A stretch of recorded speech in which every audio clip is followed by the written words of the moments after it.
BBC дүрбүсүндө подкастын угуп жатасыздар. Европа биримдиги Россияга каршы санкциялардын 11-чи пакетин макулдашып бүттү.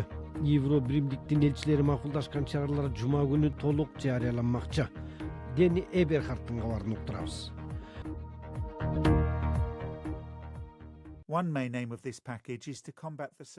Бул пакеттин негизги максаттарынын бири азыркы санкцияларды үчүнчү өлкөлөр аркылуу айланып өтүү менен күрөшүү болуп саналат. Россияга астыртан көмөктөшүп жаткан өлкөлөр бутак алынат. Эми алардын өздөрүнө керектүү товарларды жана кош маанидеги технологияларды алууга тыюу салынышы мүмкүн. Европа биримдиги ошондой эле эми Россиянын аскердик аракетине жардам берген товарларды экспорттоого чектөөнү күчөтөт. Андан сырткары, Россиялык мунай менен мунай продуктларын сатып алууга салынган чектөөдөн буйтап жаткандарга Евро биримдиктин портторуна кирүүгө тыюу салынат.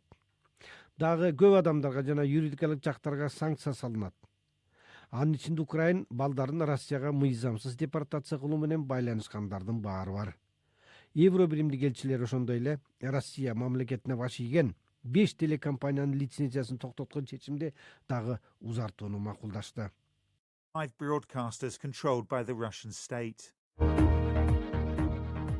Бул BBC кабарчысы Дени Эберхардтын кабары болду.